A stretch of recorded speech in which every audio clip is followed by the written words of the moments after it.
Hi, I'm Janet. After years of trying to figure out the film industry, making some gains, only to see them dwindling away, I finally got my shit together and I made $85,000 my first year in the film industry in Los Angeles. Creating a career in film does not need to be a struggle. You can start in your city. I want to teach you my process and teach you how to do it. You'll see that you really can live that extraordinary film lifestyle that only the film industry can provide. Let's go. I just finished a work marathon. You guys are going to have a lot of work marathons. Work marathon is where you work back to back to back on jobs. And you start one job, it might be 2 days. You might finish at maybe get home at 9 o'clock. And then the next morning, you got to get up at 4:30 to start your next job that might start at 6 a.m. So you can sometimes lose sleep and get really tired and exhausted. That actually didn't happen too much to me this time. This happened usually for me very badly in December because there's just so many jobs. But the saving grace is that the call times are early because of the fact that the sun goes down at 5 o'clock. So usually if we're shooting outside, we're going to be done by 7 o'clock or 6:30. So that helps. And you get home by 8 o'clock, you go straight into bed by 8:30, and then you get enough sleep and you get up at 4 o'clock or 4:30. So it works. This is only what happens in December. So December is where just things go crazy because all the TV shows are trying to get things wrapped up. The commercials are trying to spend their money. The agencies, the clients, the companies want to spend their money before the end of the year because they want to make sure that they're allotted that same amount of money for the next year. So that's why it's really crazy. What's been happening in the Los Angeles area is this is the big commercial area. Now, where they're also shooting like crazy in Atlanta and Chicago and New York and other places like that. But, really LA has been the place to come because you can reliably shoot your spot because the weather's so good. You're going to be able to get it without getting rained out or without getting snow or without getting a tornado or storms or something. So that's why this is such a great area for commercials and what I've been doing for many, many years. However, what's been happening is LA is now so strong on the unions and the SAG contracts and the fact that people just want, the cops want a lot of money, the locations want a lot of money. It's become very expensive to shoot commercials in Los Angeles. So now they're shooting down in Mexico City. Now they're shooting in Bulgaria. I'm hearing this directly from film sets, producers saying yeah, we started the first part of the shoots here in LA, and now we're going to finish the spot in Bulgaria so that we don't have to pay SAG talent.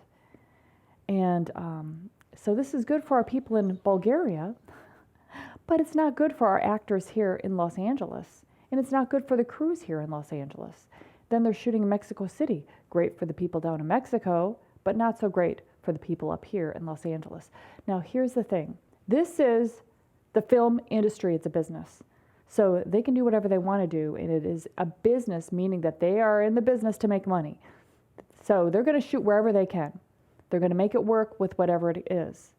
And you're going to find that it's oh no, this is bad. Well, it can be bad for you. You can make less money one year than another year, and this is what you're getting into. But meaning that this is a business that it changes just like any other business. You go into finance business, all of a sudden there's a whole bunch of layoffs because of things happen. Or you go into, say, a different kind of business, like pharmaceutical business, and all of a sudden they lay off a bunch of people. So it doesn't matter, whatever business it is, there's going to be ebb and flows and changes. And this is why it is so important to be known as one of the top people like I am because I've worked nonstop. But other people are not working nonstop. If you're not in demand, if you're not on everybody's lists, all the core people will be working like myself. But the other people that are not core, that are second calls and third calls and fourth calls, they don't work. And that's what's been happening in December. And that is scary to people in the business. And it is something for you to know about because you are getting into the film industry. This is the reality of the film industry. This is why it is so important for you to learn this get it factor that I'm teaching you. this understanding of how it works. So people go, oh, I love that person. Now, what can get in the way?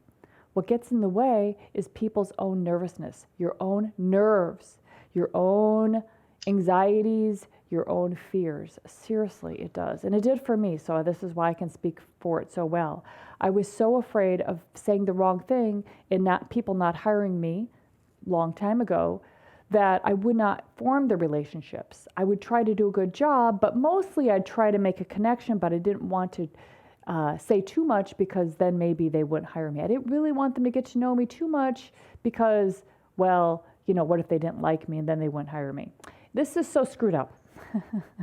So just know now, before you even start, that the way to make the relationships is to be yourself and to be free in yourself and to love other people. Most importantly, love other people.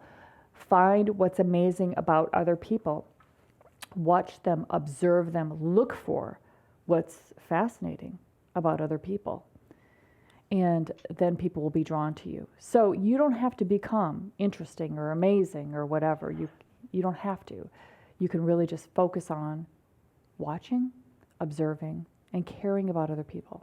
This producer that I worked with 15 years ago called me last year to work on a YouTube promotion for Cannes.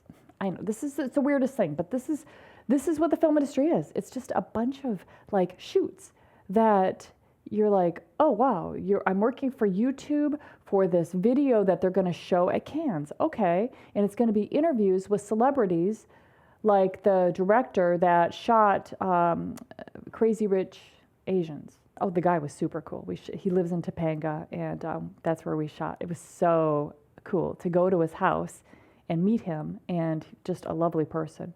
We shot in his office where he had a bookshelf of all these books that are a lot of the same books that I have on my bookshelf. So it was just so cool, and I love the guy. Anyway, this producer called me out of the blue. I don't know why. I hadn't seen him for 10 years, but I used to work with him when he was a production supervisor with another producer. Her name is Carolyn Pham. He was the production supervisor. Now he's producing. See, this is the way that it goes. And now he calls me for this shoot, and it's non-union. I charged him, it's like $17.50 per day, okay, with equipment. And it's just a couple interviews. Actually, the times I did the YouTube ones, it was one interview a day for $17.50. So the whole time was about maybe 5 or 6 hours that I was there. Not bad. When I was working on that shoot for YouTube, I met the director, and he was from Australia. And he, super gregarious, super fun, super nice. I love the guy. I love this guy. And his name is Sam. And so I worked with him like 3 or 4 times. So then, like a couple weeks ago, I get an email, and it was like, Janet, I've been trying to find you on LA 411, and I think this is your email. Hey, are you available for a shoot? And Sam. Guys, I almost didn't open it. I thought that it's like, oh, when everybody says, I found you on LA 411, I'm like, okay, this is a student filmmaker, and no, I'm not available. I don't even respond. But that wasn't the case. It was actually this director. So good thing I paid a little bit more attention to it. So I looked at it once and I went by it. And then I'm like, wait a second, what? I'm going to look at that one more time. And then I saw, oh, it's this guy, Sam. But I didn't actually know that it was him. I'm like, somebody found me on YouTube, but somebody found me on LA 411. I'm just going to respond. So then I responded not like, hey, how's it going? Because I didn't know it was Sam. I didn't know it was this director. I was like, yeah, tell me more about your project and what your budget is, Janet. It's so, it was a very just like basic email back to them. And he's like, oh, well, it was the YouTube. I worked with you already on YouTube, and it can be similar to what you charge for YouTube. This is going to be a pilot series where we're interviewing photographers and developing their idea into something that is mainstream, and it's going to be for Netflix. And I'm like, whoa, okay, I met him on YouTube. Okay, this is Sam. This is the director I worked with. Oh my gosh, I love this guy. I'm like, oh, Sam, I didn't realize it was you. okay, so my rate will be the same as what it was for YouTube, and here it is. And I'm available for that shoot date, and yeah, sounds good. I'm in. So then we did our first shoot at his apartment in Los Angeles, the director's apartment. It was interviewing some photographers. They put an ad in Backstage, and the ad said, photographers that have a vision, that have a story that you want to tell. Give us your concept. We'll help you develop it. And if you're chosen to be one of the main photographers, we're going to give you $10,000 to shoot your project. Now, if anybody here has something that you feel, if you're a photographer and you have something that you want to be considered, let me know. I could hook you up with these guys. All right. But they're seriously looking for real photographers that have a vision. And so, interestingly enough, they got a lot of photographers that were also actors, of course, because they put it on Backstage. However, that also means that they're getting actors that are really more actors and kind of photographers on the side. So they're getting people that are not quite like, I'm a full-on artist photographer. So the very first guy that we got was total actor-like, like he was in New York and talking about, his work and his vision and his amazing photography and all these things. But I'm not going to tell you the concept because it's really, proprietary. But it wasn't that good, really. And when he had a chance to actually photograph something, like a real photographer would have photographed it, he left his camera in the car. That wasn't good for the story. And then when we asked to see his photographs, he's like, I got these amazing photographs from India. And so what they were was like tourist photographs, like we all take of like people's faces, which that's so overdone. I mean, even I have those that I took when I was traveling around the world 20 years ago. It was like, oh my gosh, you're an amazing photographer to photograph these tribal people's face with wrinkles and this like, soul coming through. But these days it's like, come on, everybody in the world has got those, right? Because it's an interesting subject and you shoot it. So that's what he had.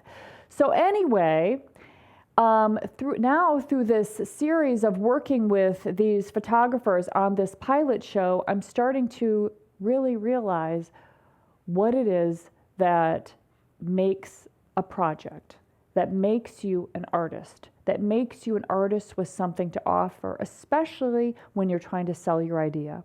Because what is missing for all of these people was they're telling their story instead of showing their story.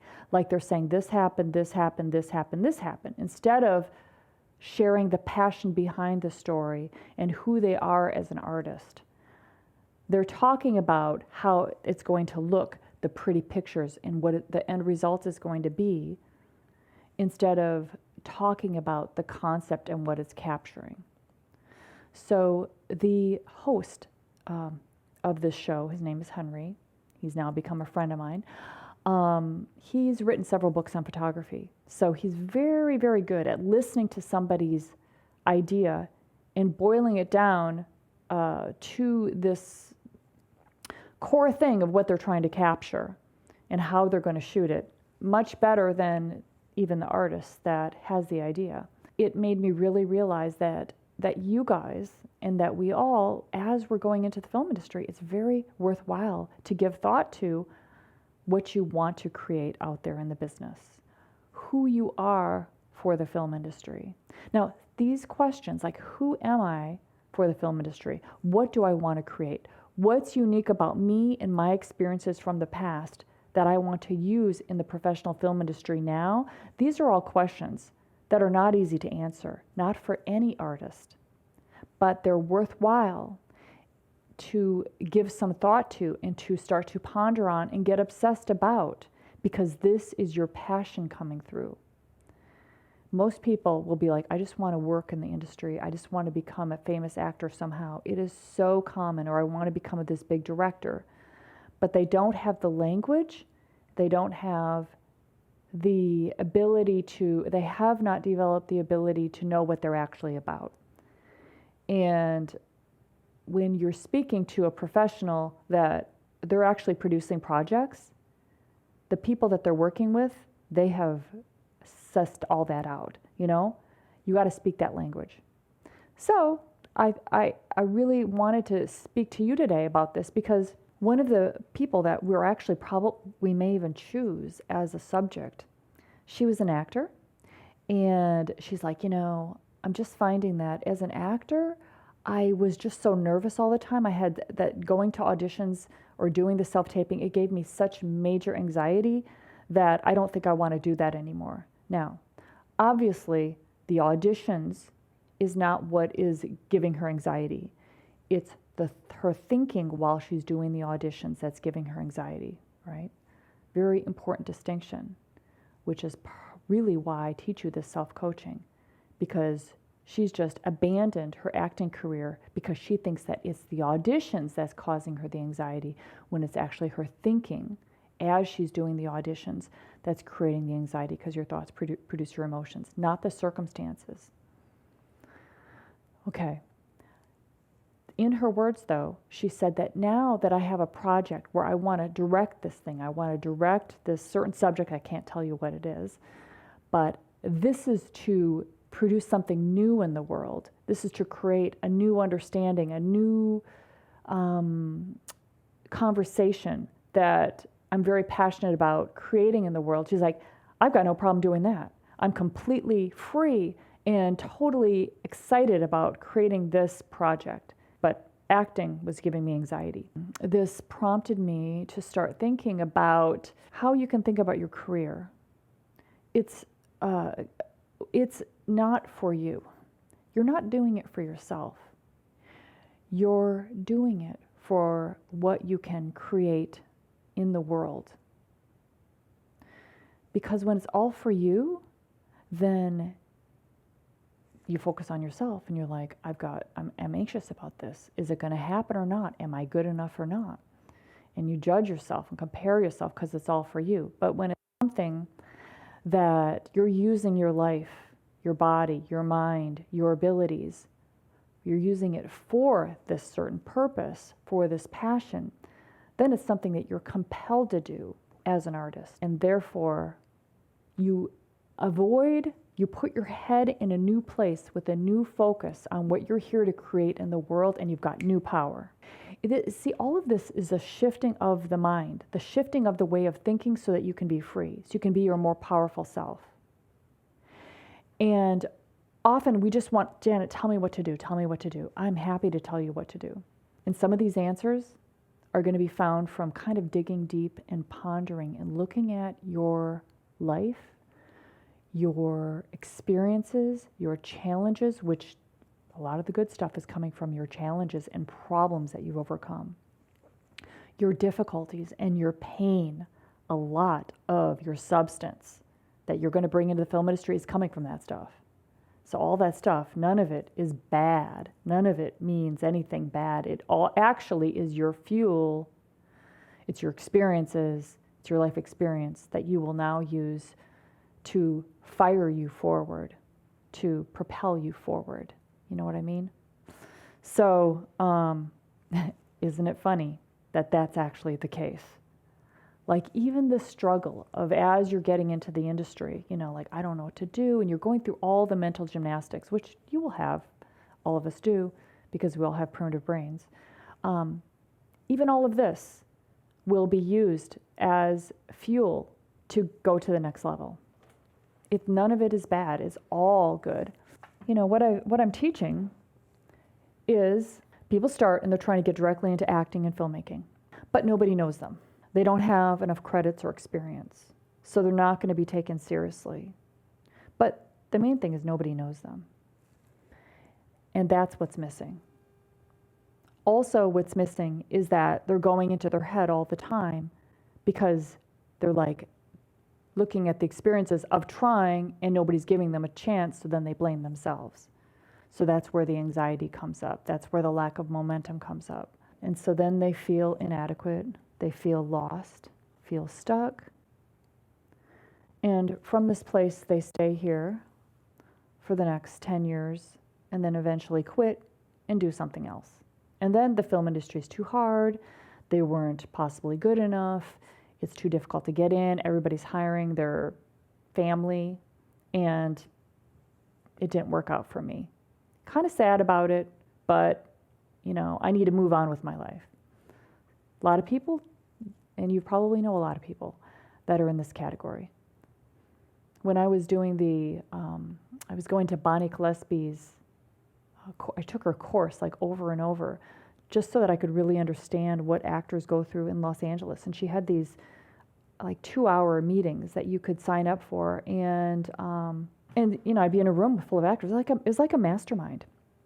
It was really good because actors would basically talk about their lack of work and their frustrations, and she would explain to them how the industry works and encourage them to keep going.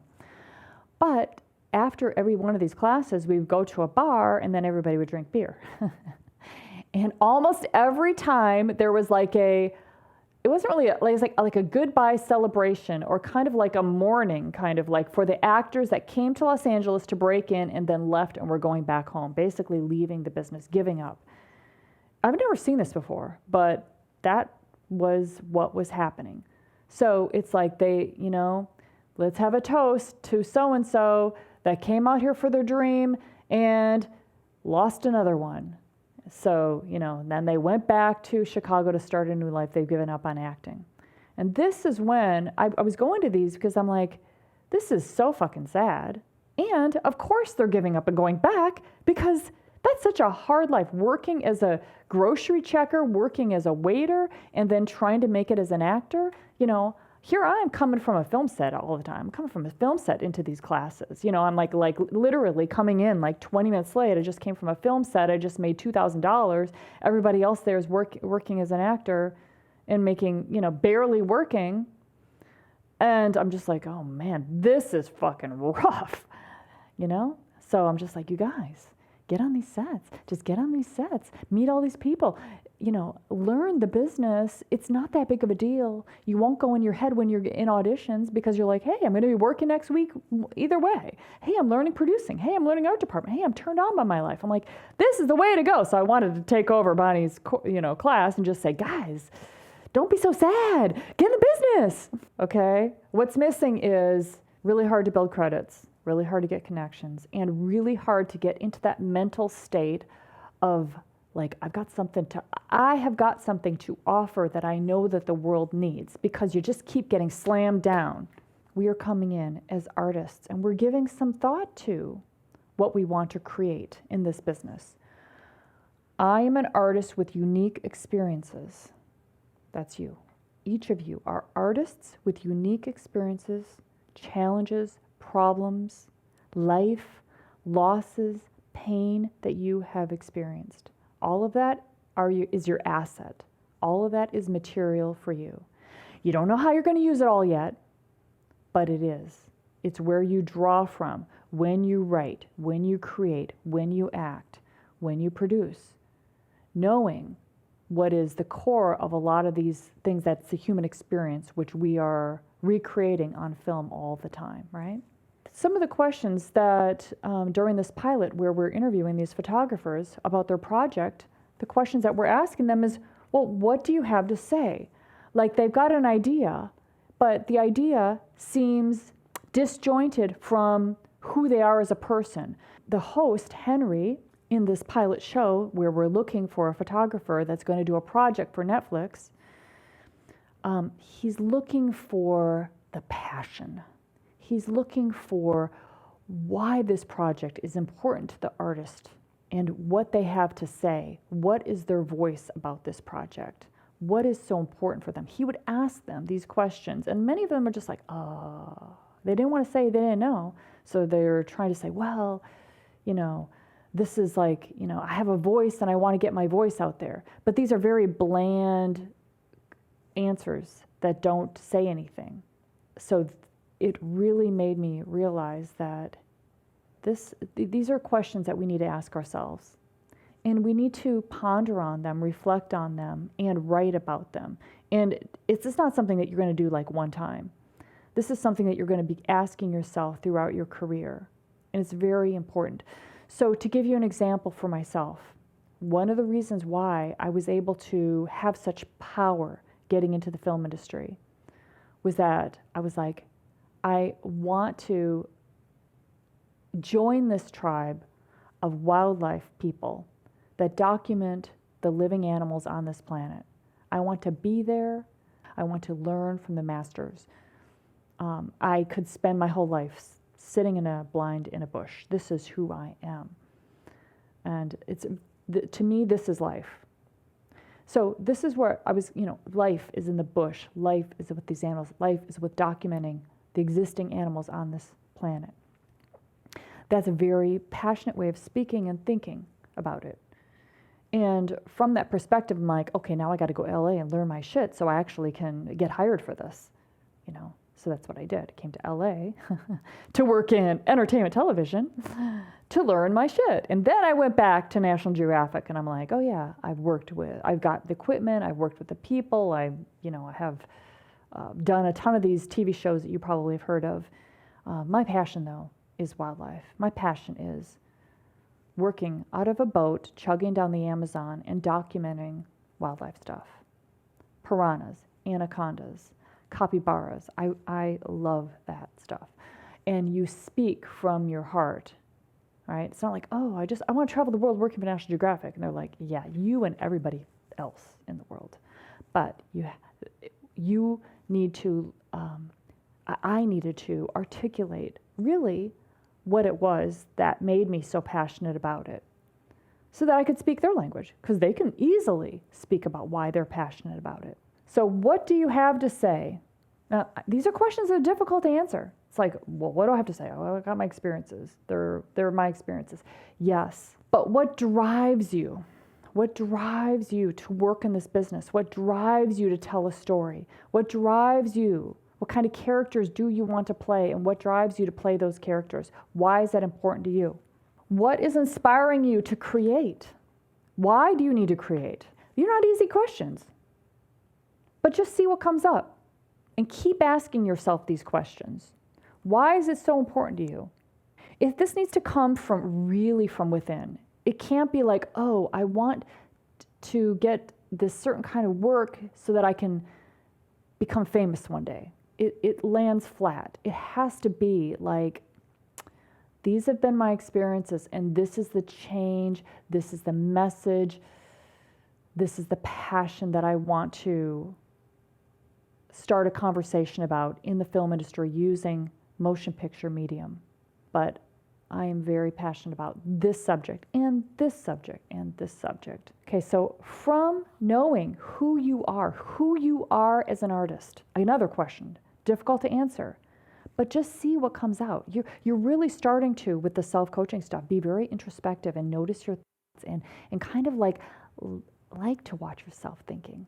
You kind of enjoy, like you're getting your finger on your brain and how you create and how you're thinking. This is so good. So you're already going down this path. So that's why these big questions here, you can answer them. You can develop them. It's more like you're developing them than answering them and I got it. And actually, how you're developing them is happening while you are going through this process that we're doing in Friends in Film, while you are getting on these film sets, while you're starting to get your first production assistant jobs, your first producer assistant jobs, your first director assistant jobs, Netflix, HBO, Amazon, MTV. This is when you really start to kind of crystallize and develop who you are as an artist in this business and what you're here to do. So you come in with these questions and this kind of reflective, open personality, and you get into this business that is your network. This is how we think about it. We come in with a passion, with something that we intend to create out there in the world. And we use the film industry as our platform to do it. It's a little bit different than like, I want to be an actor and I hope they let me in. I hope my ideas are good enough. That sets us up to be insecure. When we are like, no, this is what I am and who I'm about, what I'm about, and I'm using the film industry as my platform because I'm actually serious about doing this. I am actually doing this. And all of this is for me. It's all for me to get my message, my passion, my ideas, and what I have to bring. I live one life, as far as I know, and this is where I'm doing my work. Not as a student filmmaker, no, as a professional. Now, of course, this film industry is hidden. All the professional work, it's not out there on any websites, as you know, right? That's why we use this program to get in, and then we get good, and then we get pulled into the business by people that see how you're thinking, see how you're approaching the job, see how organized you are, and also how you're thinking about yourself. There's a lot of self-respect here. There's a lot of power here. There's a lot of empowering yourself here, a lot of passion here. Very attractive to the professional film industry that you get pulled into. And then, so you get pulled into that, but you're actually also using it. So it's a combination of both. Like it's like like-minded people are recognizing that you're one of them, and they want you on their team because they're also the ones that are creating something new in the world. They have also been thinking along these lines, and they're creating in the world instead of job, job, job, job. Make sense? So you're finding like-minded people and creating something brand new. Well, that's what the industry is. That's what this pilot show that I'm doing right now, which is actually spec. It's not sold yet to Netflix, where I'm making $17.50 a day to do these interviews. It's crazy, but there is money in the film industry, like I always keep telling you.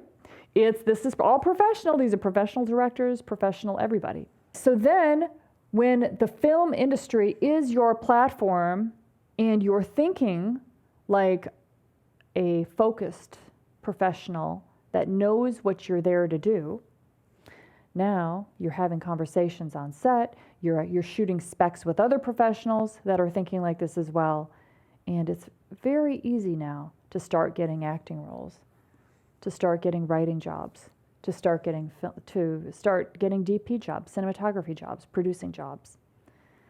That's because you're doing it. You're doing it here, okay? While you work as an assistant, you're doing it on the side with other professionals. So when the network, where the professional network is your platform, you're meeting all professionals now. And those are the people that you're going to make your projects with and speak about your projects with and practice on the weekends and make these small spec projects. Collaborate with. You're at the growth phase. You're with all these other people that are also starting out, or maybe the first 5 years in the film industry. That's a lot of people. That's a lot of really great people. And, when you're young, you are, which you guys are all like, 20s, 30s, 40s, that's young, 50, I'm 57 now, 57? I think I am. You have so many new friends, and everybody's so full of energy to go out there and create new stuff. And the industry is fueled by that big clan of inspired people. So that's why when you think like this, you're going to attract those people on these sets, and you're going to create your projects, and then from there, you're going to make them. You're going to make them, and that's how it works. Okay, well, everybody, we got our fingers right on the power that you need to be having in your brain to be able to create this most amazing career. Because we're not talking about getting PA jobs here. That's not it. We're going to use those PA jobs and the director assistant jobs and the producer assistant jobs to use this industry as our platform to produce our work while we make money in the business. And that is the secret. And nobody has it. Nobody's thinking like this. This is exciting. Next year is going to frickin' rock. Okay, bye everybody. Thanks for listening today. And if you have a moment, could you please leave me a review? I would love that. And make sure you head over to friendsandfilm.com/join and sign up for my free mini course on what you need to know to find opportunities and start making film and acting work come to you. I'll see you next week.